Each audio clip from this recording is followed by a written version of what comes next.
¿Cómo están? Este va a ser un pequeño resumen de un camping que fuimos, de que va a ser como por ejemplo, pues de una fogata. Entonces espero que les guste el resumen y hey, no vayamos hacia el resumen.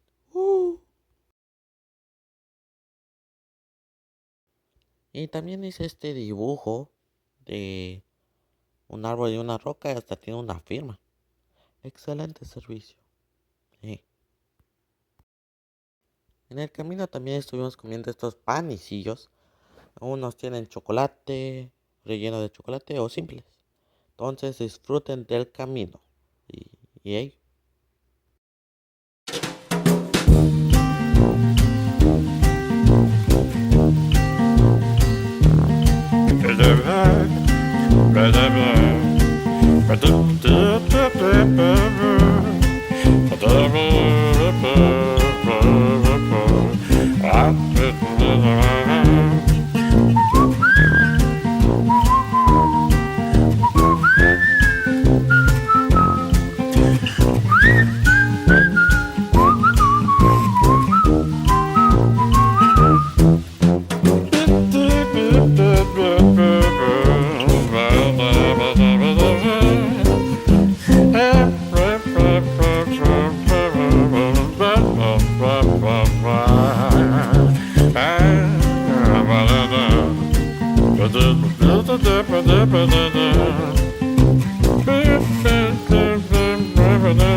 Se ve bien calmadito el mar de noche.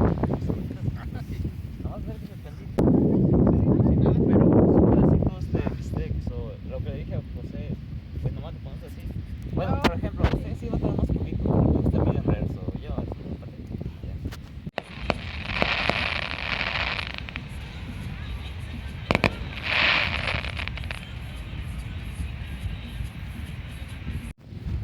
Espero que les guste el resumen.